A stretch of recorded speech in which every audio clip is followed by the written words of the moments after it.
No,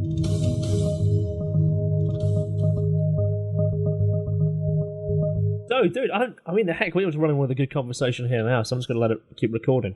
So Okay. I kind of messaged you completely, utterly randomly because you know how Facebook always comes up with those suggested friends? And I was like, this guy, it says we got 7 mutual friends, and I'm going, Yes. and I saw the picture at that time was the Glee Club, and I was aware that at the end of the week, my media company who I work with that's much more, we're actually going to go and review that show, and I was like, okay, let's see what this guy's about.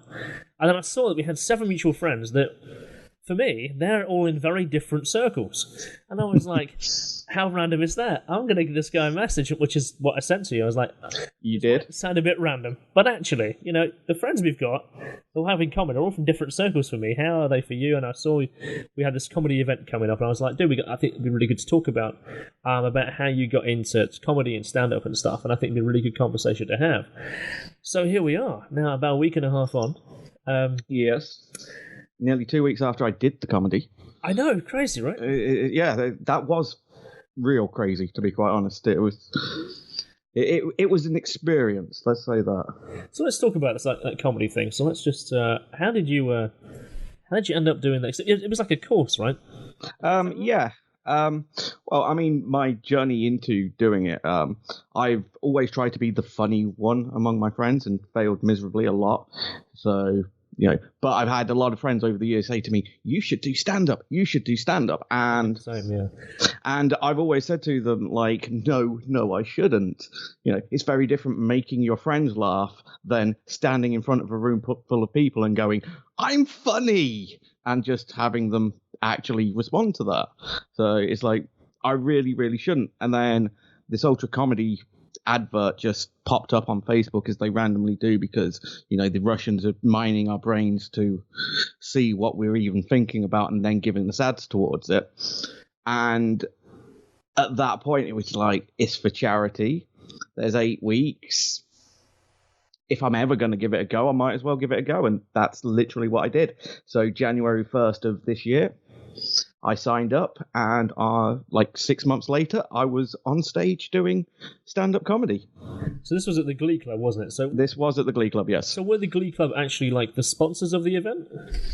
As far as I'm aware, no, because all of our ticket sales had to go into paying for the Glee Club. So I think Ultra Comedy, who's the company who runs it, and they're doing it for cancer research, had to basically hire the Glee Club.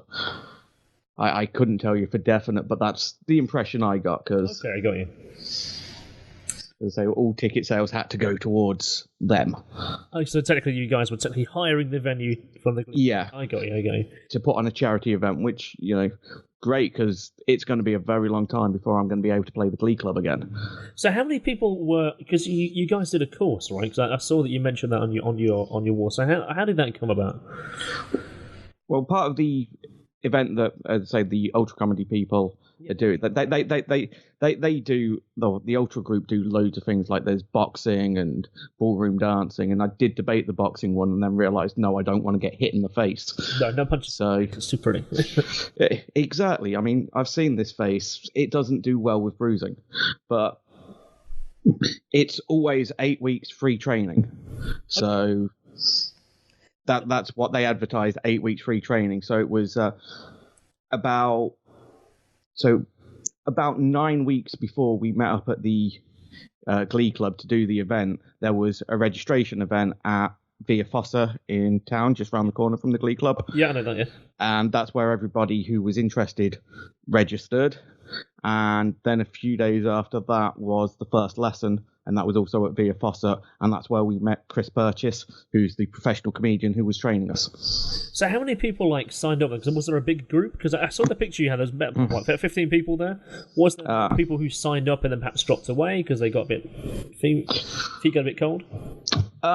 I couldn't tell you about cold feet. There was definitely people who dropped out. Like the original Facebook group that they added, like everybody had to join the Facebook group so that we got all the information and stuff, so that we'd all turn up to the right places. And originally, with admins of the group, there was 80 odd people in it. Oh, so there's a lot of people then. And yeah, performing at the Glee Club was 21 of us. So there was quite a few people who obviously showed interest and for whatever reasons decided it wasn't for them or couldn't commit to that particular time. So our first registration, I think there was about 30 people turned up. So how many of those? So did everyone get a chance and opportunity then to perform? In terms of that original sign-up group, did everyone get? Did you make friends with these people, and did you manage to build a rapport with them? As I say, from the original registration group, we was given basically what was expected of us, which is to sell 10 tickets for the event. Raise at least £50 for cancer research and to turn up to half of the lessons at least. Okay. So over the course of the lessons, obviously some people turned up early on and then never really came back. But quite early on, it was obvious which people would be sticking out the entire course. Yeah, because I guess there is always those ones who have the enthusiasm. Those are thinking, shit, this is fucking not for me. I'm out of here. Yeah. No, there was a couple of dropouts. Like from registration to the first lesson, there was a lot of people who just never came back. The first lesson was quite small compared to what the second lesson was. There was a few new people turned up in the second week going, yeah, I want to give this a go, and only a couple of them then continued on with the course after that. But the very basic core of us was about 21. Okay. And so you had a professional comedian who was a coach for that experience, right? Yes, Chris Purchase, his name is, a very talented man, very funny.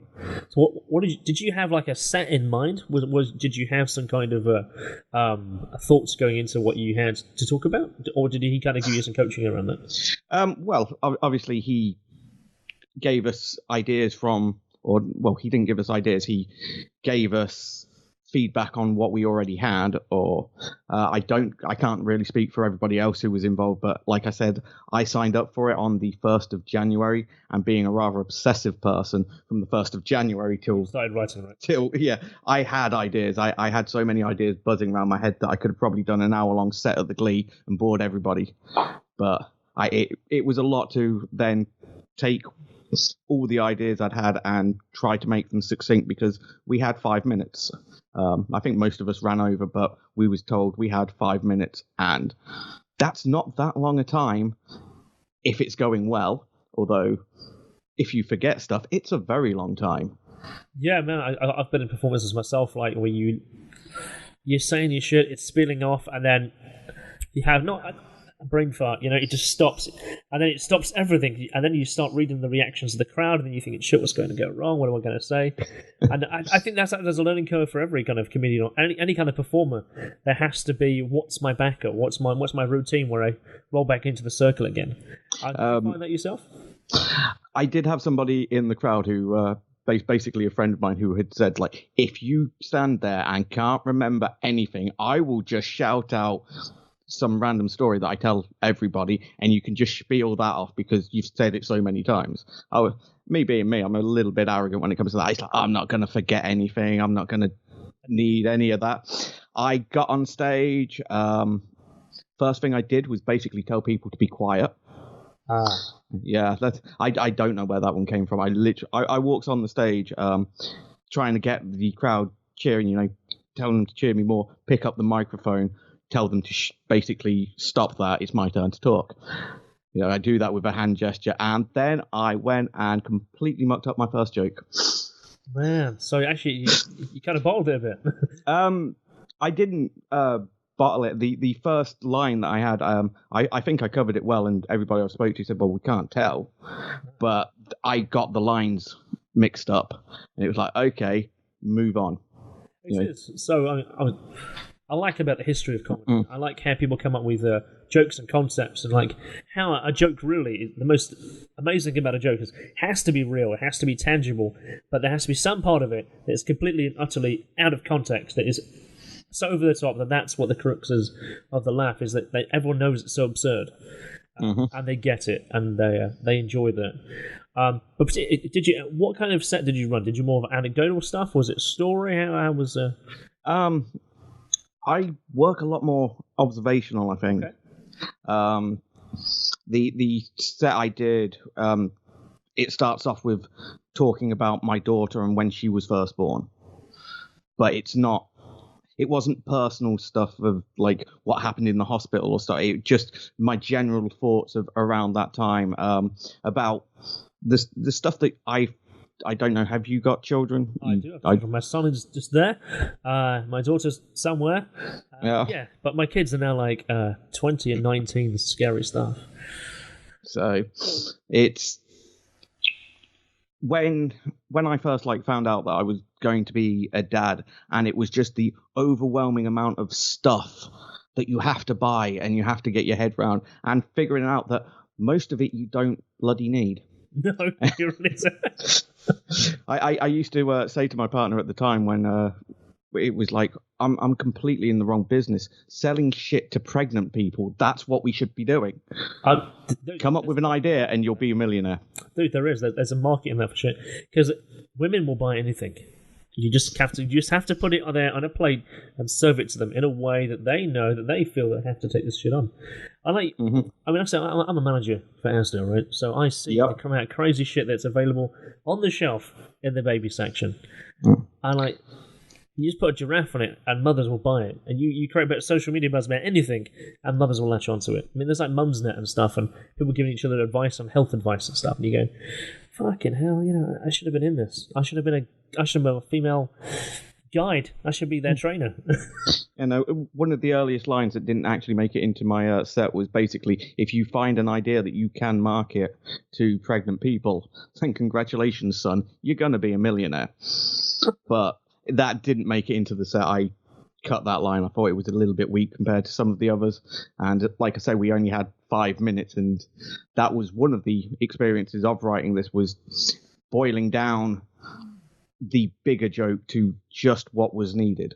Yeah, so it's interesting. It's like how some people craft stuff. I'm a writer. I've got a number of books, a number of essays and stuff out there.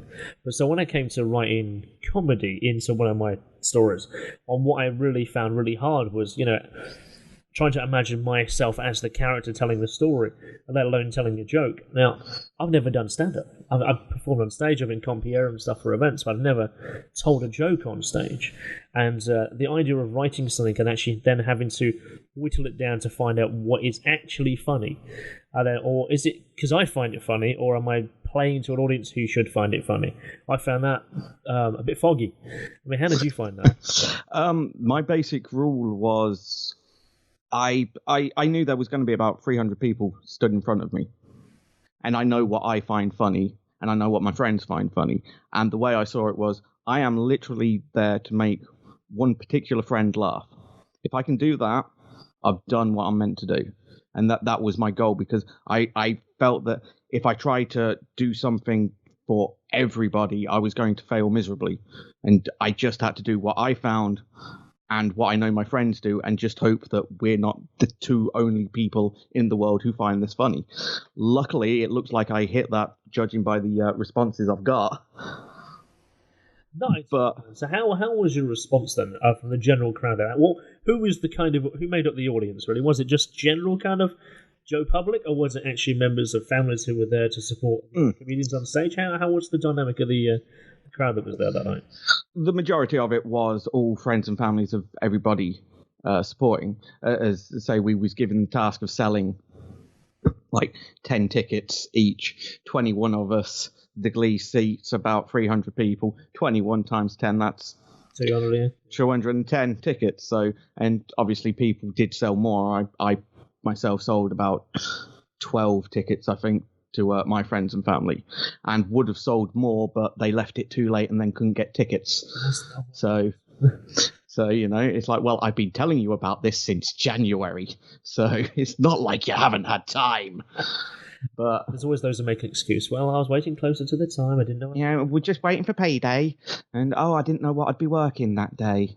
So, well, this is where you plan ahead and you go, work. This 3 months' time, I'm going to an event. Yep. Have it off. Yeah, I booked 2 weeks off work just to get my head in the right space to do it. So. Let's have a look at that. It's a Superman mug. Let's have a look. It's a Superman mug. Yes. Can you see that? I can. Yeah, it's really cool, man. Yeah, it's one of several. I also have a Darth Vader and a Leonardo. I am one of those people, I have so many coffee mugs around the house that people think I collect them, and I don't. It's just, I just have so many, and people keep buying me more that now I have a collection. Or is it because you're drinking coffee and just happen to put it down and it just stays there? Is that it? No, as I say, I've just got too many mugs. It's ridiculous. I don't have enough. Pardon? I don't think I have enough. No? Oh, no. Well, I generally drink from the same three, and I've got about 20-odd different mugs. Plus, we've got the nice ones for when the parents come to visit, because they don't want to be drinking out of a turtle's head. I was going to say, what's your three favourites then? What you got? So, your Superman mug, is that your favourite? No, my favourite one is my Union Jack mug. Not because I'm particularly royalist or anything like that, it's just huge. Wow. So, then it's probably that one and my Darth Vader one, which is ridiculously hard to drink out of. So, what is it? Is it a detachable head? Did you drink it's basically Darth Vader's helmet and the top of the head cut off, obviously, for the whole. But wherever I go, I've got a mug sitting somewhere.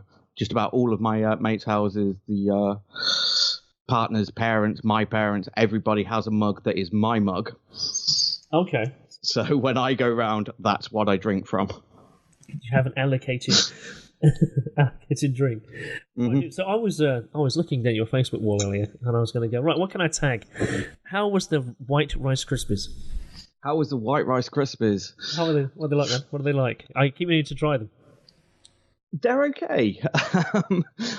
I was going to do like a review video of them, but then breakfast came along and I was just too hungry to set up any video cameras and do any of that. So, but no, the first mouthful tastes like white chocolate, then the milk drains them out and they become Rice Krispies. So. Fair enough. Because I keep seeing them and I keep going, I'm going to have to buy some. I haven't had like Cocoa Pops in maybe like 10 years, but the White Rice Krispies, I was like, I'm thinking about it. Yeah, well, unfortunately, I fell for the marketing on that one.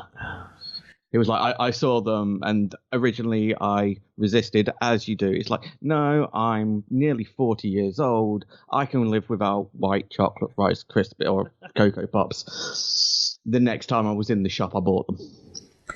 Have you seen them other cereals, right? They're like Disney cereals that seem to change when the movie comes out. Oh, God, yeah. You've got like Moana and Frozen. I think they're like Cars at the moment. And I guess they're going to... It's Toy Story 4 at the moment. No, you're right. It's Toy Story 4. Yeah, you're right. Yes. But yes. So I bought them when they were like frozen. I don't know why. And it was just this utter mush. Just as soon as the milk went out, that was it. It's just like... I'm pretty sure they're just the Rice Krispie multigrain cereal or whatever it is. So that's all they are, but they keep remarketing them every time there's a new Disney film come out. Disney doesn't have exactly a shortlist, do they? They got film after film coming out now. Yeah, well. I saw like Ariel the Little Mermaid got announced recently as well. What? Oh, that caused some nice controversy over the internet, didn't it? Didn't it? Yes. Yes. Terry Crews' daughter taking on the role of Ariel. Yeah. I thought about Mermaid Science. Did you see that one when people are actually trying to give reasons why a mermaid could not be black? And it's like, it's a freaking mermaid. They don't exist. No. The myth probably comes from manatees. Have you seen what they look like? Are we going to cast one of them? So I was looking at the whole... I've read Hans Christian Andersen's book when I was like a kid. So, And it's quite disturbingly dark when I saw the Disney version when I was about the age not long after I read the book. And I was going, this is nothing like the book. And I understand why people get pissed off now. When they go, it's nothing like the book. No, it really isn't. Well, she doesn't die at the end. No, she doesn't commit suicide, no. No. But then again, if you look through all of the Disney-fied fairy tales, I think Sleeping Beauty doesn't wake up when the prince kisses her in the original story. She wakes up in childbirth or something. That's right, yeah, because after he consummates while she's asleep. Yes. The rape scene was completely removed from the Disney version. I've got no idea why they would do that. No. So... But these were the fairy tales. This is what gets to me sometimes when they remake the old Disney classics, and people are going, "Oh, you can't remake the classic. You can't rewrite that. That's not how it happened. That's not how it happened." And then it's like, yeah, but the way you like it is not how it happened. Disney have already done this at least once. Yeah, at least. So I did think to myself, okay, why did they not cast the redhead, nubile girl as Ariel? It's like, there probably isn't that many redheads actually in the Hollywood LA circle right now. What is there? The chick from the Marvel movies and Sophia from Game of Thrones. Who's already Dark Phoenix. Yeah, so I don't think there's a choice of that many redheaded actresses they can choose from that age range that are of a higher level. I don't know. Emma Stone could probably play it. She's probably a little bit too old, but... Yeah. I know there's a fair point, actually. Should we have chosen Little Mermaid 20 years on, and now she's coming back to find Prince? Slightly bigger mermaid. Yeah. Bit pissed off, Because they did that with that, what's it called? Maleficent, isn't it? That's like a sequel prequel, isn't it? Yeah, that's the one with Angelina Jolie as the witch from Sleeping Beauty, I think. Yeah, that's right. And they still skip over the rape scene, so yeah. Yeah, they do. I haven't actually seen Maleficent, actually. It's quite good. It is pretty good. It's better than, say, the remake of Beauty and the Beast. I don't know whether you saw that one. I really haven't. I haven't. Oh, dear. Beauty and the Beast has always been one. I loved it when I was a kid, and I was just about the right age when it came out to absolutely love it. But as I've grown older, it's like they've completely missed the real bad guy of this movie. Yeah. The witch who curses the 10-year-old boy at the beginning of the film and everybody who lives within the castle. That's the real bad guy, not the egotistical bloke who just wants the best-looking woman in town. Who, quite honestly, if you found out there was a monster living at the edge of town, you'd probably want him dead. Particularly when it's your competition. Yeah, exactly. But what makes it worse is the remake of Beauty and the Beast. Like, the witch is still around the whole time. And you find out that it's not just the people in the castle who have been cursed, it's everybody in the surrounding village who have been cursed because these were the people that they were married to, friends, family, and they've all completely forgotten about them. So when everything changes at the end, they just all get these memories back. And not one of them goes burning a witch, which, considering the time period, would have been a lot more likely. Yeah, of course. What is it set like? Mid-1700s, 1750 or something? I couldn't tell you exactly. It's a fairy tale. No, so I've never actually seen Terry Crews' daughter actually act in anything. I haven't. I've seen Terry Crews, obviously, Brooklyn Nine-Nine, and he was a great president. He was? Yep. And of course he was in Chris Rock's dad. In Everybody Hates Chris, yep. Which I loved. That was good. So I'd be interested to see if has his daughter got the same skills. I don't know. We should find out. Because, Will Smith's kids didn't fare too well, did they? I don't know. I'm one of those weird people who actually likes the remake of The Karate Kid. Yeah? Yeah, I don't rate it anywhere near as highly as the original. Obviously, the original is a classic for a reason. But the remake was okay. It was nice. You could just sit, watch it, forget about it. So I didn't find it insulting, although... There was that other Karate Kid, wasn't it? It was like 4, wasn't it? Where it was like a girl? Do you not remember who the girl was? No. Hilary Swank. Really? Really. Oscar winner Hilary Swank was the girl Karate Kid in the next Karate Kid, which was made around about 92, I think. Yeah, it's something like that. I didn't. Yeah. Yeah. Sorry, I do like my rubbish cinema. Hey man, so rubbish cinema. I think what have I seen at the cinema recently? Godzilla. Quite enjoyed that actually. At its moments. What else have I seen? I'm supposed to be going to see Spider-Man this week. No, I haven't seen that yet. No, I'm not even interested. I'm not fussed. I don't feel that emotional investment anymore. I'm just like, really? Again? I know this sounds weird coming from a man who is wearing a Superman top and drinking from a Superman mug, but I'm completely superheroed out. Dude, same here. I am absolutely just superheroed out. Totally. I don't want to see anymore for the time being, because every TV show right now is Superman or superpowers orientated. Everyone's got superpowers. I'm just like, come on, stop for a bit. Stop. Yeah, no. Hollywood likes to milk as much as they can. Of course they do, milk the cash cow. But as I say, me and a few friends do a old film review podcast.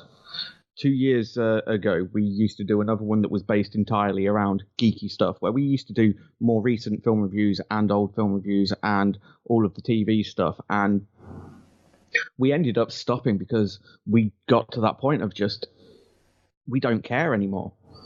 And every week we was just sitting down and we was watching episodes of The Flash or Arrow and going back onto the podcast and just pointing out everything that was possibly wrong with it. Yeah. And it just stops being enjoyable when you watch it from that kind of angle. And we realized we're not enjoying this anymore. No, so I think I dipped back into the Arrowverse when Constantine turned up with Matt Ryan. Mm-hmm. I was just like loving this, and then I was like, I think it was in Legends of Tomorrow for about 2-3 episodes, and then was he in an episode of Arrow as well? He was definitely in an episode of Arrow.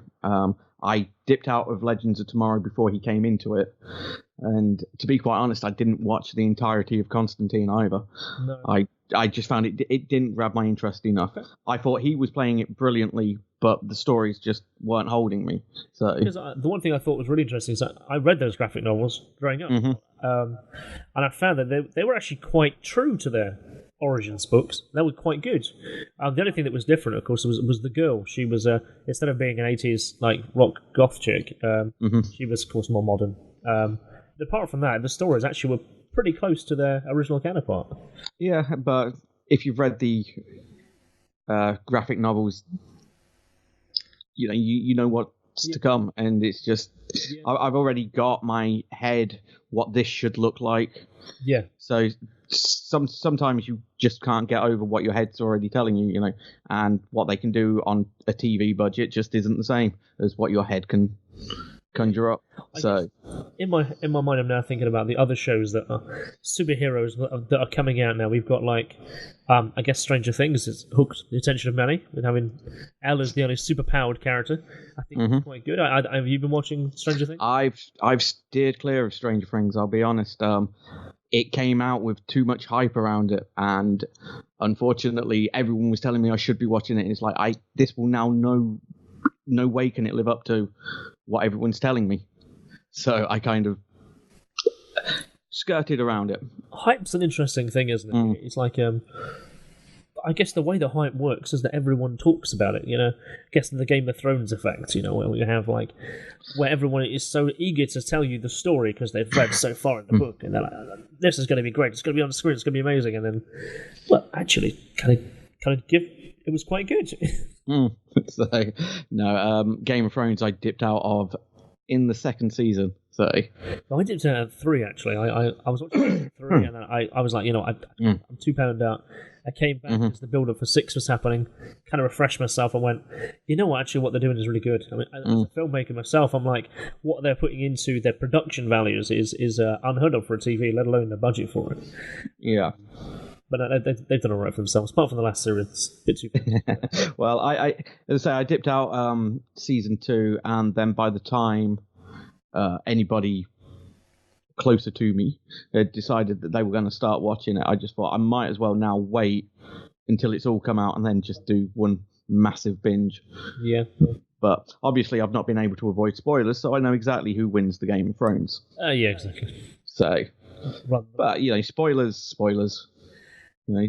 I've never quite understood the spoiler culture of people. Oh, spoilers, I can't enjoy it now. Of course you can. If it's a good story, you're going to enjoy it. This is why we go back to films. This is why we go back to books. I mean, I'm sure you've got those books that you have literally read cover to cover a million times. The spine's all, just because you know the ending. Like that, yeah, just because you know the ending, it doesn't spoil the journey to get there. The girlfriend right now is rereading about the 3rd time Jurassic Park. And she loves that classic Michael Crichton kind of science fiction meets fact enough that there's a tangible feel that it could actually be real. That I don't think the movie could portray quite so well. But she loves it. She must have read that book 3-4 times now. And when I saw it back in her bag, and I go, you read it again? Have you not seen that library we've got in the passageway? Have you not gone to your Kindle or gone to Audible, seen all this new stuff that's coming out? And she's like, no, I want to read it again. I might have missed something. You fucking what? What did you miss? No. Every few years I go back to the Red Dwarf books. They're just easy reads, and they're fun. I've never actually read a Red Dwarf book. Oh, the first couple are good. Once the two of them split and stopped writing together, the quality went down. But the first two books, Red Dwarf and Infinity Welcomes Careful Drivers, are actually really funny books. And you can see a lot of the ideas from the TV show like fleshed out more than the show ever could. Oh, good. I guess that's down to BBC budgets at the time, isn't it? So. Oh, yeah, but one of the things that makes Red Dwarf the classic is the real bad budget. When it went over to Dave and actually had a fairly decent budget, it kind of lost something. Although I do believe that the last season brought it back a little. So yeah, I thought so too. Yeah, I thought so. I mean, I think I got into Red Dwarf around season 5 and 6 when I was like mid-teenagers, and then I drifted away and then came back at 7 and then watched 8 and 9 come out. I loved the little Dave series they did. That kind of spurred them on to bring it back, and it was really good. You know, the last season felt like Red Dwarf way back when. It did. It felt a lot closer to what was the Red Dwarf back around about. I think I got into it roughly then the same time as you would have. And from the sounds of it, I'm slightly younger than you. Ha ha ha. A little bit. But I know there was like last week when I got ID'd in the Pit and Pendulum. You got ID'd? Twice. Wow. Twice at the same pub that I've been going to for 20 years. Nice. My son who's like 20, literally half my age, didn't get ID'd. Ah, well. He said that laughing his ass off at me now. Of course, but, you know, it's funny. The last time I got ID'd was the day before my 30th birthday. I can remember it quite well. So that was fun. But I remember going... I can remember going to pubs like... I kind of feel sorry for kids these days because they do have such harsh checks on ID and stuff. When I was a teenager, we just went to a pub and our ID was just being able to lie. Yes, that's right. You lie and lie convincingly. Yeah. If they ask you, are you old enough, you say yes, and they go, okay, then I've done my job. But are you old enough? No. Oh, okay. I literally had a friend one time who completely mucked that up. He went up to the bar, and the guy said to him, "Are you old enough?" And he went, technically. Like, what does technically mean? I'll have a Coke. You know.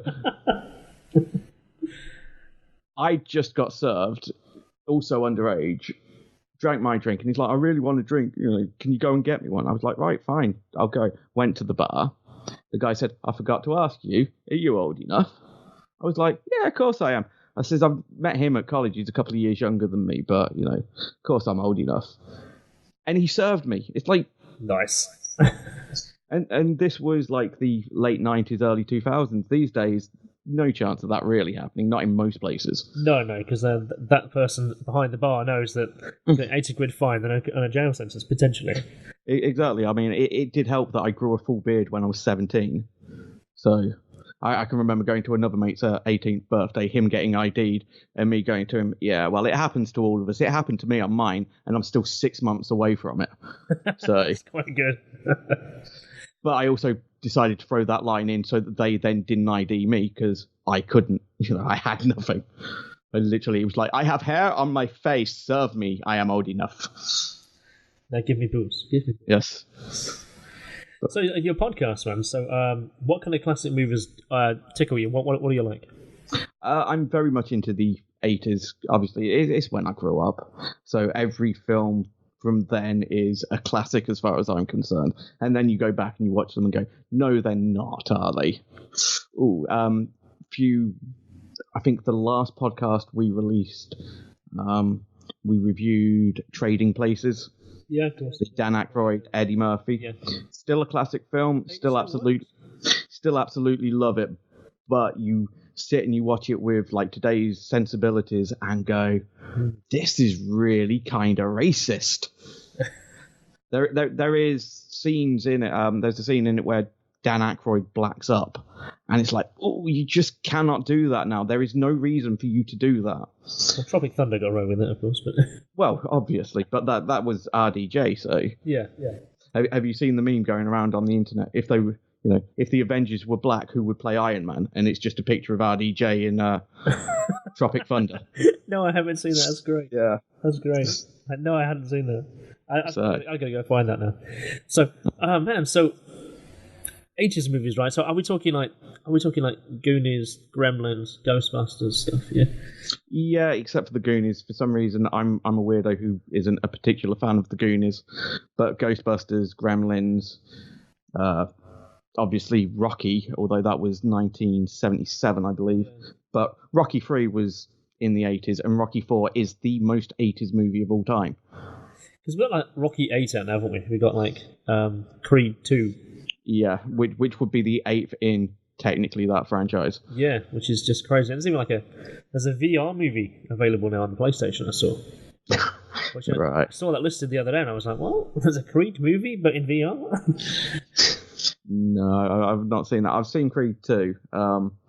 I thought it was a bit weird a couple of years ago when the first Creed came out, and they nominated Sylvester Stallone for a Best Supporting Actor Oscar. Yeah, Best Supporting Actor Oscar, and it's like he's been playing the part for 40 years. He is no longer acting. He just is that guy. Yeah.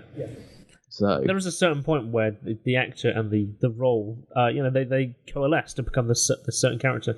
I think, having now watched the Avengers for as long as we have, I think that's what's happened to to Iron Man and to Thor. Mm-hmm. They've stopped being the actor. They're not playing the role of Thor or Iron Man. They're playing themselves. Yeah. I would definitely agree with Robert Downey Jr. on that one. He just has that charisma, and it's more him. One of the sections we do on our podcast is each time we pick an actor and we try to name our favourite performances that they've done. Okay. So, and there's been a few times when an actor's been picked and we've basically come away going, they just play themselves in every movie, don't they? Yeah. Do they stop? So why are they getting paid as an actor? Is it just having their name attached is what makes it?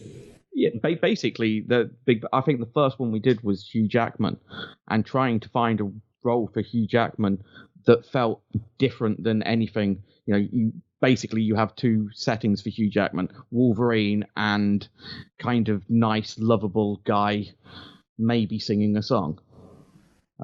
Yeah, that is pretty much it, isn't it? Yeah, and it was like, really, there is a lot of good Hugh Jackman movies out there, but how many of them are good specifically because of Hugh Jackman? So that's a good point. I'd like to see him in a quite darker role, actually, something like perhaps where he's a Victorian kind of killer or some shit like that. Yeah, no, have you ever seen? I think the film's called The Losers. No, I haven't seen that. No, it's on Netflix, and basically he plays a survivalist father. This was a pick of two of us on the podcast, so that's a good recommendation for you. Okay. He and his 6-year-old daughter, his and his friend's 6-year-old daughters get kidnapped. Jake Gyllenhaal's in it as well, and basically you get to see a real dark side of Hugh Jackman while he's trying to find the killer of his daughter, and he goes to some real extremes on it. As I say, it's on Netflix. I would definitely recommend watching. Isn't that a comic series as well? You're thinking of a different Losers. You're thinking of a film with with Captain America, Chris Evans. Yeah, which is based on a comic, but as I say, I might be wrong on the name. I'm trying to think off the top of my head, and that's what's coming in. So it's just like, whatever, that's what it's called now. Let's go and have a look. Well, the keyboard right into the mic perhaps isn't the best of things. Right. Oh, yeah, so Hugh Jackman archives. I'll be honest. Yeah. Mm-hmm. He's voted to be the sexiest man alive, apparently, as well. That's because most people don't know about me. I only came fourth on that list. It was weird. Maybe next year. Let's try again. If we can have the best woman of the year being a man, that's all good. I think so. Hey, all you need to do now is just say it. That's it. It's true, you can just say it and you are. Yep. Say I'm a black Labrador. And as far as I'm concerned, live and let live. If you want to say that you're a woman, you're a woman. I've got no... As long as it doesn't impede on my life, I do not care. I do generally think that's how most people are. Most people don't give a fuck. And there's this kind of like campaign that everyone must give a fuck about it, and like, most people just don't care. They're actually just pretty fine. Well, you want to be gay? That's fine. You want to be trans or want to switch around? Whatever, that's fine. Most people don't care. Yeah, no, every trans person I've ever met has been absolutely lovely. So, you know, every gay person I've met has been absolutely lovely. Most straight people I've met have been lovely. There's been a few assholes, but, you know, you're going to get that everywhere. Don't expect it. So it's true. I think there's a strange kind of like command that you must, everyone must support. No, do we have to?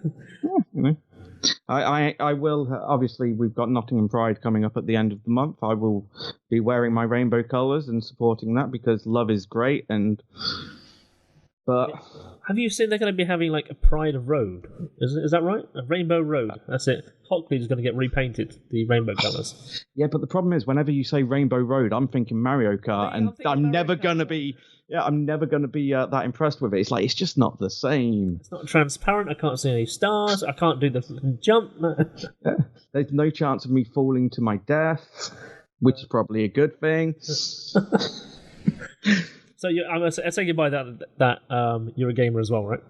Not really, no. I know Mario Kart on the Wii, Guitar Hero, and all of the early Mortal Kombat games, but I'm not actually a gamer. I did hear that in the newest Mortal Kombat game, the guy who played him in the Mortal Kombat movie is now him again, and he's playing him and also voicing him. Oh, that's cool. That would be Robin Shou, if you're talking about Liu Kang. Yeah. The guy who played Shao Kahn guy. Oh, the guy who played Shao Kahn. No, Shang Tsung, that's it. I can't think of his name, but I know who I could pick him. Yeah, because that guy who was the default Japanese bad guy. Yeah, in every movie. And him and the other guy who Bolo appeared in a lot of Jean-Claude Van Damme movies. Yeah, Bolo. Yeah. That guy who was just like, he was your typical muscular Japanese bad guy. Yeah. And that's all he got to play. Bloodsport. That was a legendary film in the 80s. Yes, it is a great film. That is a film that I watch when I'm cleaning up the house. Apparently it's the game that Street Fighter 2 is based off, apparently. Yep. One of the Capcom developers had watched Bloodsport and then took the idea of a few of the characters to develop for Street Fighter, like Blanka and Dalsim and Honda. Can definitely see that. And just to go into silly trivia, Johnny Cage was meant to be Jean-Claude Van Damme.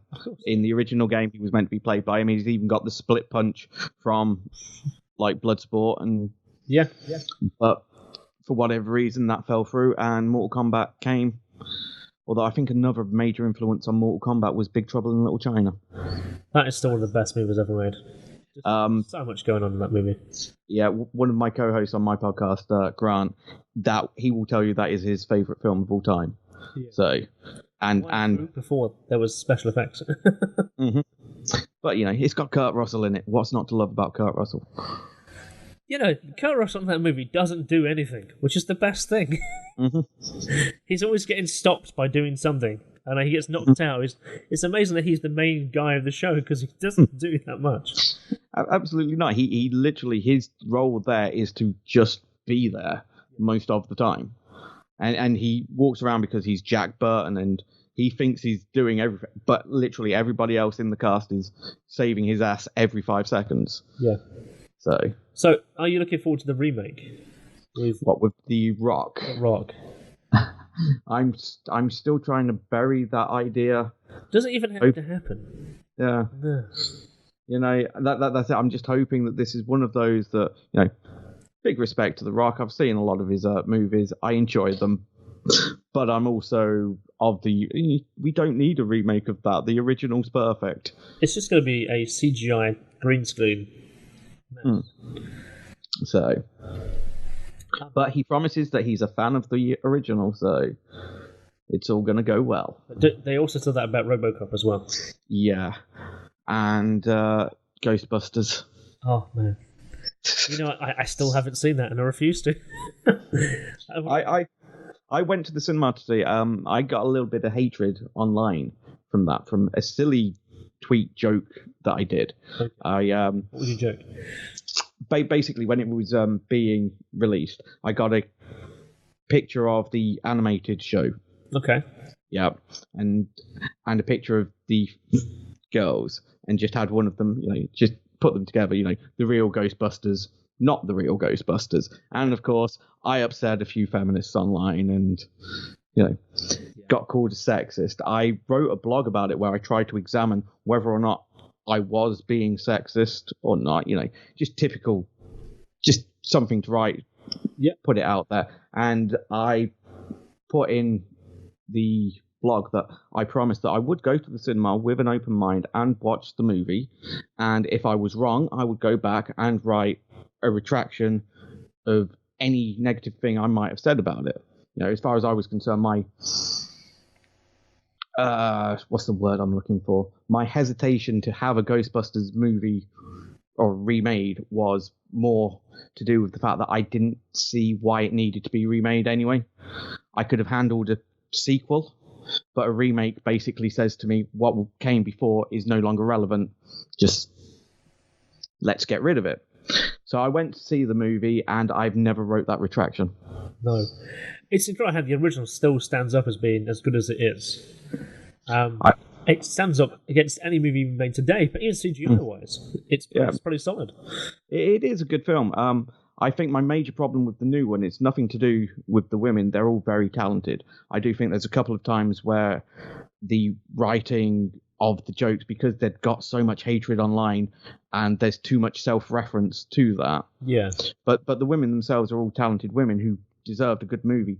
But the humor in it is absolutely terrible. Flat. Absolutely. It's over the top, and I just don't understand it. And as somebody who does consider myself a fairly funny person, let's face it, I stood on stage to tell people, I'm going to make you laugh. And then I'm just sitting there watching this film where they're making jokes. There's one character in it who hires them right at the beginning. And when they go to this haunted mansion that he's got, they see somebody else and they say, well, we was hired by whatever this guy's name is. And he's like, oh, but he's been dead for 20 years. And then this guy turns up and it's like, oh, you meant so-and-so junior. And it's like, if there was two of them, one of them's been dead for 20 years and one of them's still alive, you wouldn't assume they were talking about the dead one. That's not a good joke. That is terrible writing. That is terrible writing. I don't Whereas if you watch the original Ghostbusters, most of the acting by Aykroyd and everybody else is played very straight. It's a very straight movie. It's the situation that's ridiculous and where the humor's brought from. The only one who's really not playing it straight, really, is Bill Murray. Yeah, Bill Murray is playing Bill Murray. Yeah, but the humor in the original is drawn from the situation, whereas if you ask me, in the remake, it's drawn from making really bad jokes, and it just doesn't fit. No, because I guess you look at back at that original Ghostbusters movie from '84, the three guys play it like they're down and out. Really, they're playing it like they actually are investigators of the paranormal, but they're amateur. They don't know how this equipment even works, let alone the fact that it's going to work. And then exactly, Ernie Hudson's there because he needs a job. He doesn't even believe in ghosts at this point. No. So, originally meant to be played by Eddie Murphy, apparently. Yeah, I heard that too. Yeah, and Bill Murray was meant to be John Belushi, but Aykroyd and Belushi back, you'd just be seeing the Blues Brothers again. So it's kind of a good thing that didn't happen, but not the way it didn't happen. So do you ever watch, I'm assuming you watch the animated series, like the real Ghostbusters? Of course I watched the animated series, The Real Ghostbusters, and the sequel, The Extreme Ghostbusters. The chronological sequel as well. Yes. So the one thing I really liked about the Ghostbusters animated series, as the one I watched growing up and watched more often, it actually referenced the fact that the movie exists as a movie of the real Ghostbusters of the game, of the animated show. Because there's that particular episode in the first series where they actually go to the cinema to watch the Ghostbusters movie. And they're like, what is this? It sounds like some kind of lawyer firm. No, what I like is basically, obviously, like you say, it references the movie. The very first episode is basically a direct sequel to it. Yes. They obviously get their new costumes and their old costumes become haunted, but their old costumes have been absolutely ruined by being covered in marshmallow. and that's why they get the new costumes, which are the different colours that you get in the cartoon. But yeah, as I say, I do like the fact that it is a continuation, and then, like you say, there's a movie made of it that they reference in universe that is basically our the version we saw is the movie where they had like 3 actors come along, and that's why they look different. That's why Ray's bigger, and he's like, oh, they made him slim, that made you. What the happened to? Yeah. Yeah. The other stupid little trivial fact that I like is the guy who played the voice of Peter Venkman in the cartoon. That's right. Used to play the voice of Garfield, and then Bill Murray, who played Peter Venkman in the Ghostbusters movie, went on to voice Garfield in the Garfield movie, and it's just there's some weird crossovers going on. Do you think Garfield would ever walk on the set of the Firehouse? It could happen, as long as it's not on a Monday, which I've never understood why Garfield doesn't like Mondays. No. He's a cat. But if he has any concept of the day, as long as he gets food, water, sleep, he's just absolutely fine. Have you ever seen the cartoon online, Garfield Without Garfield, or Garfield Minus Garfield? No. It's very, very dark. It's quite famous, but basically somebody has taken all the Garfield strips, removed Garfield from it, and just left everything else, and it becomes like a study into John's descent into madness and depression. Really? Because it's literally just about this guy talking to himself, and without Garfield's quips, it's quite depressing. And a lot of people rate it now higher than Garfield. I might actually have to go check this out. Yes, you should. Garfield Without Garfield. I heard about that. So, otherwise, I will forget, because I'm brain like a sieve lately. I think I'm getting to that point where my brain is just going, how old are you again, Kristian? Garfield Without Garfield. Okay, I'm tagging that down. Now, so have you got, in terms of your comedy then, are you going to be looking to return to a stage sometime soon? Hoping to. Like, the people that we, in the class with me, we've all decided to stay in touch, as you do after events like this. This is something you've shared with people. There's very few people who you can go to who will understand this unless they've done themselves. So we've decided, most of us, that we want to continue with this. So a couple of them have set up their own comedy night that's going to be running monthly at the Jam Cafe. I think the first one's on the August the 19th. Unfortunately, I won't be performing in that one. My name didn't come out of the hat. But a couple of the others who performed at the Glee Club will be. That is for charity, and I can't remember which one it is at the moment, but it was picked by Charlie, who was one of the performers. Okay. But yeah, that's running at the Jam Cafe, called One Night Stand Up. As far as I'm aware, it's free to enter until we get really famous, in which case we'll jack up the prices. That's awesome. Because I think there's another growing comedy base in Nottingham called, I think it's called QCF, I think they're called. Right. They kind of much the same way. They started. I think they did a night, and then they developed into making their own, and they run the Canal House, I think it is, every month. Yeah, no, there's quite a few now, because this ultra comedy, like that, the one I did wasn't the first one, and I think there was 3 others before it. So according to Chris, our teacher, that basically about 80% of the students who go through it then decide that they want to at least continue in some way. Okay. I am trying to get myself a few more spots, some gigs, nothing will be as big as the Glee for a few years, but start at the beginning, start at the bottom, work my way up. I enjoyed it. I really did. A couple of the other guys have already managed to perform again since then, and they've done very well. They're very talented people if you ever get a chance to see them. Okay. In fact, Charlie, who I was just talking about, who chose the charity for this one, she will actually be performing the night that we record this. Oh. So No, that's really good, man. So it's good that you dip your toes in the water and you go, well, I like this. Let's explore more. And then of course there's the journey, what comes with it. It's really interesting about the comedy scene now. It's really supportive of each other. As before, it's all like kind of cutthroat, trying to make sure you've got bookings. Now it's like, hey, come on, let me just teach you this. This part didn't work, and this part will work, and maybe you should take my bit here because that seems to fit with your bit, and I mean, how it goes. That is the lovely thing about being part of the group. I am a naturally reclusive person. I hate groups. I've always said it. But being a part of this comedy group, there has been several times that I've sat down and gone, I wrote this joke. It doesn't work for me, but I think it'll work for you. Or someone said to me, that would work better if you did this. Did you actually manage to see the pirate video of my set? You know what? No. No. Well, there is on my page, basically recorded by one of my friends. There will be a proper video that was recorded at Glee released at some point, but one of my friends recorded my entire set, which is nice of them because I didn't get to see it.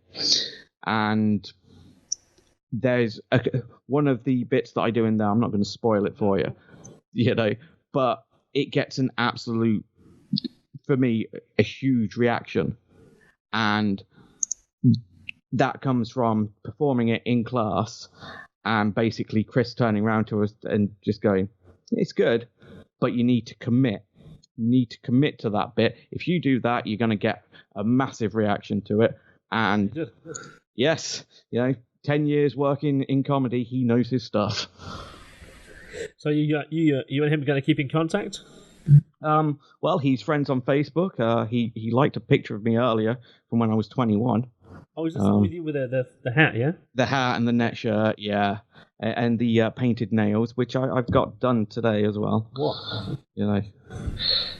No, it's good, man. So the thing is, comedy opens up many other avenues, doesn't it? I think it's, in and of itself, comedy, particularly stand-up, is a unique art form. To go in front of a group of people and just talk shit, it's pretty crazy. It's not quite just talking shit, though. This is what I know that. When it's done well, that's what it looks like, and that was one of the things that I found that I had to learn was, obviously I'd write something down and I'd think, right, I've written that the way I would say it, and then I'd pick it up and I'd try and perform it as written and go, yeah, I don't talk like that. I don't know. But that's the skill of the patter, isn't it? Yeah, so that was for me, most of it. It was like I'd have the idea, I'd write it down, and then it was learning the joke and learning to say it the way I would say it rather than the way I would write it, because the way we write and the way we talk are slightly different. You're absolutely right. They really are. They are a distance world apart. Mm-hmm. When you're a performer, you've also got to learn when not to ad-lib when you are playing yourself. Mm-hmm. It's a skill in and of itself too. But no, as I say, I think one of the things that I found really interesting throughout this whole process was just watching everybody find their voice.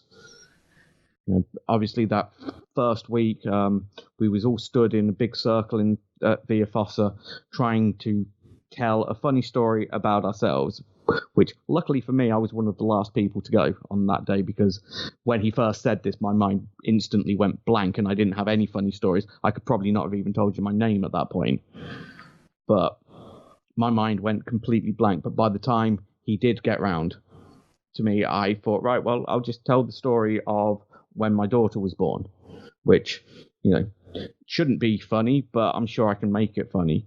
And there was one line that I used in that little story that made it through to my final set, and I added it back in 5 minutes before I went on stage. I thought, I'm just going to add, I like that line, I'm just going to add it back in.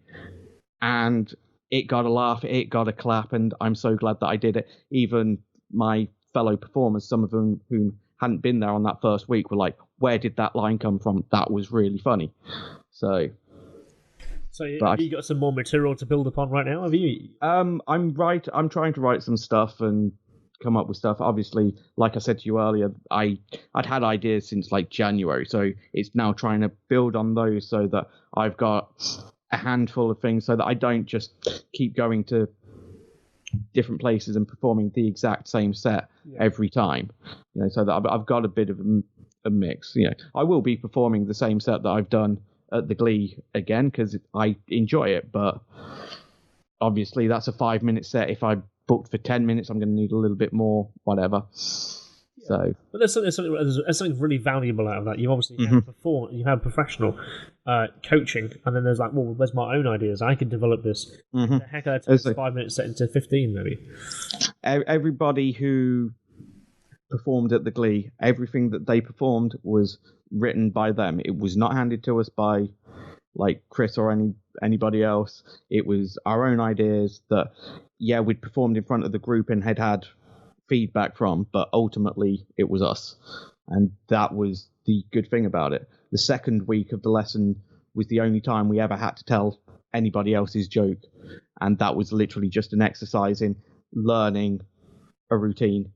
So it was just to get our memories working, because obviously to memorize a routine, memorize somebody else's first before trying to write your own, just break it down that little bit. But it is one of those life-changing kind of experiences. I didn't expect to feel the way I did when it happened. I expected to be going into it, and I'll be honest, the day of the performance, I was the calmest I have ever been in my life, and even that scares me. Is that because perhaps all the anxiety, the worry, the concern, it isn't there? I've got a plan. I know what I'm going to do. I know how to. I think literally what happened to me was like, because backstage, everybody was handling it differently. There was a couple who you could see were just going over their lines. There was others who were convinced they'd forgotten everything they'd learned. Others writing notes on their hands. And for some reason, my brain at that point had just said to me, it's here now. You've done everything you can. Just, this is it. There is nothing else you can do. Just sit back. And I didn't start feeling nerves until I was watching Nick Pope, who was on before me. And she was doing her routine and absolutely killing it. And at that point, my head went, oh, God, I'm next. I've got to follow this. I've got to follow this. Yeah, she's doing brilliant. I've got to follow this. Everybody's done brilliant. But I'll be honest, as Chris was introducing me, I basically skipped up onto the stage. And as soon as I picked up that mic and started talking, it felt natural to me. The nerves kind of faded. And I was just in the zone, and I came off and I thought, I need to do that again. No, it sounds good. The best part about it, from what you're saying, there's a bit of a plan now. You kind of know what you're going forward next. Those worries, those anxious nerves have actually gone completely away and going, actually, I know exactly what I've got to do next. Yep. I mean, obviously those nerves are going to come back just before every performance, as they always do. If any performer ever tells you, "Oh, I wasn't nervous at all," they're lying to you. They are. But it is that knowing that I can actually do it, and out of all of it, that's the only feeling that I wanted, was to one day be able to show this to my own daughter and just say to her, you can do it. If you get up and try, you can do it. Dude, you know what? That actually sounds like the best place actually to bring this to a close, really. You can do it. You really can. Okay. Right, dude, so before we head off, man, do you want to leave, obviously, some details about yourself? Right. Tell me about your social media stuff. Tell me where you've got some minds. People can find your stuff like on YouTube if you've got any kind of showreel stuff going on. Right. Like podcasts and so on. At the moment, if you want to follow me for, comedy stuff, basically all of my social media at the moment is at @just_jcomedy. That's on Twitter, Instagram, and Facebook. And if you want to listen to the podcast, you can find us on Twitter at @timewarp_cinema, and we host on Podbean, and it goes to Spotify, it goes to iTunes, and it also goes to YouTube, and you'd be looking for the We Free Geeks on that, because that's our old podcast. But now I know how Luke knows you. Luke Fryer. Yes. Ferrero Rap. So yes. He actually told me about this podcast about a year ago. Yeah. Now I know how you guys. Yes. No, I know Luke very well. It took us a while to get him to listen to us as a rep coming round, and it's like, no, we do this podcast. We think you'd enjoy it. Come on. And obviously, anybody saying, I do this podcast, and it's like, yeah, okay, of course you do. I'll give it a listen. And he did, and then he was so happy when I told him that I'm bringing back a podcast, not the same one, but I'm bringing back a podcast. He seemed so happy about that. So yeah, because I was talking about my stuff, and he goes, "Oh, there's just 3 guys that work over there," and then that's how. Yeah. So we were the We Free Geeks, but there was 4 of us because joined after we had the name, and we was just like, no, we've got the name now, so. We're not going to drop this. 3. Yeah. You're +1. Yeah. Okay, dude. So I think we should round up there, man. It's been awesome to talk to you, man. We got to catch up and stuff. Okay.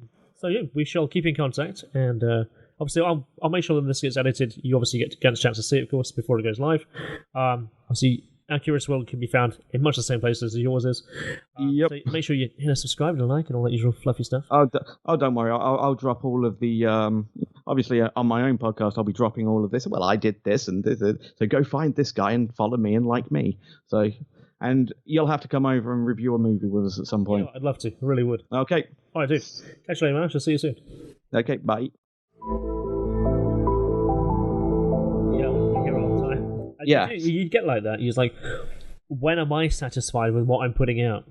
That's an interesting point where you never know if you're happy with it. Yeah, no, I always make it better. I've got a friend whose daughter is a creative type person, and she finds talking to her daughter is a lot like talking to me, in that she'll be going, "No, it's really good. No, it's not good. It's not. I think it is. Well, you're wrong." It's like creative people. It's like, but as I said to her, if I ever thought that I did something perfectly, I'd have to stop. Yeah. At that point, I've stopped. In movies, then, how often do you think that, say, directors watch their movies and go, "Shit, I don't like that. That could have been better. The lighting in this could have been even better." I'm sure they do it to every movie all the time. Yeah. That's why they keep directing. I mean, as far as I'm concerned, if you ever did something that you just thought, "No, that's perfect," that's where you stop. And Spielberg hasn't got there yet. Well, no. Unfortunately, his films are getting worse. Yeah. Did you see the BFG? Ugh. You know what? I didn't actually. And yeah, it was perhaps one of my favourite kids' books, and I was just like, after leave it at, I'm not interested. Yeah, leave it at the books. Yeah. Because it starts off, and I will give it. It looks beautiful. It starts off well, and the main story of the BFG, the main plot at the end, is all about capturing the giants, using the plot with Queen Elizabeth and the Air Force and all of that. Okay. Can you remember the book well enough? Yeah. And they end up putting them in a big hole in London, and that's what happens. They capture all the giants, they put them in a big hole, and it's great. At the end of this movie, that is basically tacked on at the end. It's like an afterthought. Really? And they decide to strand all the giants on an island. And at this point, my brain's going, we established at the very beginning that giants can run around the world. Why do you think putting them on an island is going to stop them? Yeah, because the BFG, of course, is the smallest giant. Yeah, and he can run around the world. Yeah. So it's just one of those things. Unfortunately, I think when you do like myself, a movie review podcast, you start to, all of these small plot holes just instantly jump out at you. It's like you can see the Matrix at one point. It's like, no, I can't watch this anymore. Well, you stop. I think you lose the credibility of the characters in the show. Their logic doesn't make sense to why X, Y, and Z is happening. And yeah. When you start seeing that, and it starts to hurt, and you can feel it going, no. That was one of the problems though I had with the new Ghostbusters, when there's a character in that, like Melissa McCarthy's character and Kate McKinnon's work in a university, not a great university. It's like it's meant to be like a shitty university, but they go to basically hand in their resignation, and the dean of the university is just sitting there going, "Well, then you can go," and he just starts flipping them off. And I couldn't help it. I'm just sitting there going, no professional in any situation would do that. Just because you're trying to set up that this isn't a very good school, the guy wouldn't be sitting there so blasé, just like flipping you the bird the whole time. It's a cheap joke for the sake of a cheap joke, and it just doesn't work. No, I mean, I haven't seen the movie. Again, I've only ever seen what people said about it. I'm an angry video game nerd and stuff, and I think I hear those echoing sentiments that the movie just feels very empty. There's no sense or spirit to the movie. But the one thing that doesn't make sense is that the fact they've gone from being amateurs to being in the final scene, they're doing like barrel rolls and diving to the side with the lasers and stuff. You go, what? It's your big CGI action battle scene. Yeah. And it's like, it just wasn't needed. And all they've done is replaced the male characters with female characters, but you've not added anything to it. No, now any layers to that. I have no problem with them being females. No, if they had done something along the same vein of the original, with a passing of the torch moment, because Aykroyd's always wanted to make Ghostbusters 3. Of course. We could have had Ghostbusters 3 where obviously the originals are too old to continue and this is a passing the torch kind of moment. I'd have been there. I'd have been well up for it. I'd have probably been disappointed if the style of the humour was the same as it was in the new movie, but I'd have been really up for a Ghostbusters 3. As I say, it was just the idea of a remake is basically to me saying that's just not good enough anymore. No, you need a new audience for new sensibilities, and these people have new thoughts to how society now works, and this is going to be happy for us. Enjoy it. I mean, the Extreme Ghostbusters cartoon, that was more diverse than just having women. There was the black kind of urban character who... Well, the black urban character was the smartest one in the group. There was the young goth girl, who was probably my favourite, and there was a Hispanic bloke. It was a more diverse cast. Because wasn't that also because the animated series, the real Ghostbusters, is written by J. Michael Straczynski, who also went on to write Babylon 5. You gotta love J. Michael, ain't you? Yeah. And so, did he write like any of the Extreme Ghostbusters as well? I couldn't tell you whether he did any of the Extreme, but I do know that he wrote some episodes of He-Man. So he did, yeah, he did. And you gotta love He-Man. So I think Skeletor's my kind of go-to meme guy of late. So yeah. When we restarted our podcast, the first film that we reviewed, although it never made it to air, there was too many sound issues, was Masters of the Universe with Frank Langella playing Skeletor and Dolph Lundgren. Oh, Jesus. Yeah, it is one of those films that, we love this movie. You know, we know it's not a good movie, but we love this movie. And then we sat down to watch it and it's like, why do we love this movie? Then Frank Langella's on as Skeletor, absolutely hamming it up. That's why. Yeah, it is one of those movies that perhaps if you've seen like The Toys That Made Us, the documentary series on Netflix, there's the I've not seen it all, but I've seen the. They made mention of how that movie even came to be. Apparently, it was a passing joke in a presentation meeting about what they're going to have to do next to up the ante. And one of the guys says, we're going to make a feature movie. And no one else on his team even knew that was ever a thought. He just said it just because he thought it would impress the other people in the toy production team as a challenge. And then it got passed off on the budget to go ahead. Well, Canon Films, do you know the link, what they did? They were notorious penny pinchers. Okay, no, you have to shoot. And they at the time they had the rights to Superman, Spider-Man, and Masters of the Universe. God knows why. So they originally gave Masters of the Universe they originally had Superman 4 in production, and it had quite a big budget. I can't remember how much it was. And then they got Masters of the Universe, so they decided, well, we'll save some money here. They cut the budget for Superman 4 in half. Right. Gave half of that money to Masters of the Universe to shoot that. And in their heads, what was going to happen was Superman 4 was going to be a hit. Masters of the Universe was going to be a hit, and they would use all the profits to make the best Spider-Man movie that was ever going to be made. Superman 4 was an absolute... Yeah, Superman 4 was an absolute flop because it didn't have the budget to do the special effects compared to the stuff that had come out in like the 70s and early 80s. And if you remember Superman 4, obviously I remember every single scene. You should. You're wearing a T-shirt. Yeah. It was just terrible. They was having to reuse shots for flying. They had the terrible fight scene on the moon, which has been voted like the worst fight in movie history ever. Really? And that flopped. Masters of the Universe came out, not based on the cartoon series. So the kids who wanted to see it didn't really relate to it.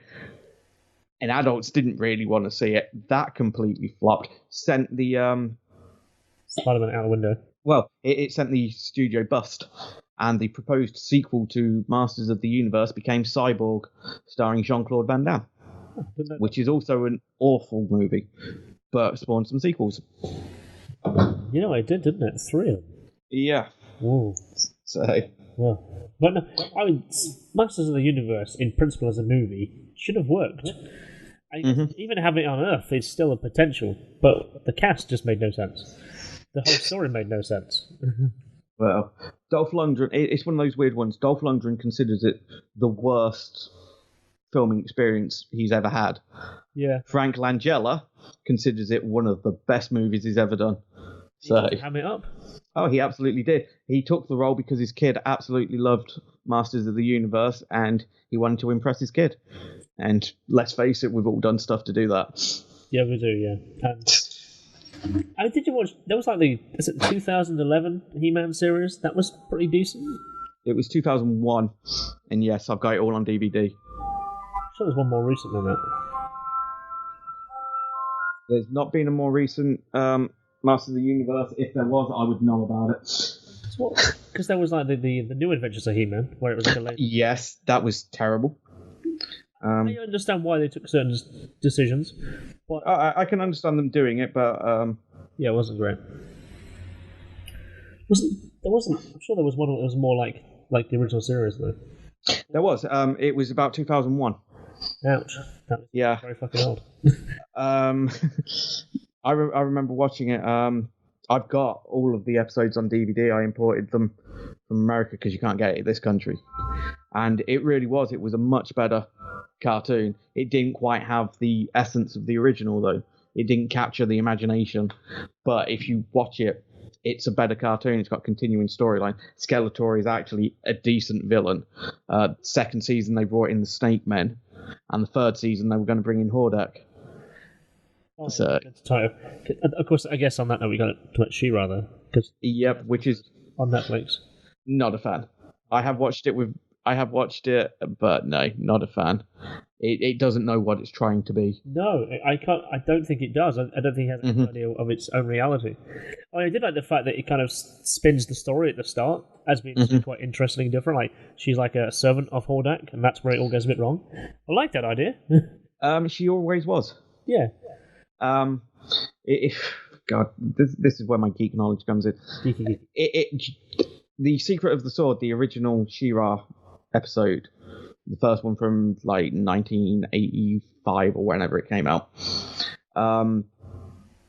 Basically, Hordak tried to kidnap both Adam and Adora. He was thwarted by the guards, like Skeletor was helping him. He was thwarted by the guard and only got away with Adora, and then he raised her as his own daughter under a spell by Shadow Weaver. So she grew up to be the head of the guard. And then He-Man comes over, finds her, she gets the sword and turns to the good side. You know, very, very basic. Yeah. But in every retelling of the story, Adora always starts off as captain of the guard for Hordak. So... my memory's too hazy of that, Nathan. Yeah. The one I never understood was why did they have secret identities? Yeah. I obviously like my comics, and I understand that Spider-Man has a secret identity to protect like the people he loves. Doesn't, Aunt May's not anybody important. You don't want her getting caught up with Doc Ock or anyone like that. The people He-Man loves are the King and Queen of Eternia. They're under attack every fucking day. It's probably much more beneficial for them to have their son as the head of... Yeah, to know that the guy they're relying on to save their ass is their son. Same with She-Ra. She's fighting in the rebellion. The rebellion are under attack every single day. Probably be best to let them know who you are. I mean, the fact that Tila doesn't know that he's just like Adam. In the same physical build, and you're going, how come you don't know that? Oh, God. The amount of time people have said, well, Superman's disguise is terrible. It's just a pair of glasses. fuck it, He-Man's is a suntan. You know, that's literally it. That's true. That's so true. Yeah. But it is about, like, you know, who's the people you need to protect the most. Here, He-Man's makes no sense. Nope. And as I say, like going on to Superman, with his secret identity, the one thing that has always bugged me, like ever since I was a kid, is I take it you've seen Smallville and you've seen the movies. Yep. Every depiction of Clark Kent when he was at school, he didn't have his glasses on. Yeah. At one point, you would think somebody in Smallville is flicking through their newspaper or whatever, or they see him on the TV and go, I went to school with that guy. Never happens. It's true. And that would be the most obvious thing. Yeah. So what's this window all about? This is my melting pot home to different kinds of content, the things that interest me, products that I'm presently doing or have been involved with. I have a thirst for knowledge, inspiration, adventure and discovery. There's presentations, talks, completed film projects, documentary material, edits of some of the live performances that I've been the videographer and the editor behind, accessible how-tos and blog content. I have a passion for exploring our curious world. That has led to the creation of the video and audio podcast that I produce and host called Our Curious World, about having genuine conversations with guests across various topics, engaging with people, inspired by the Joe Rogan Experience and Coast to Coast AM. I love talking about the things that have us asking questions and learning along the way. We really do live in interesting and fascinating times. Join me on this journey figuring stuff out and producing material along the way. Hit up a like, a subscribe, and join the conversation.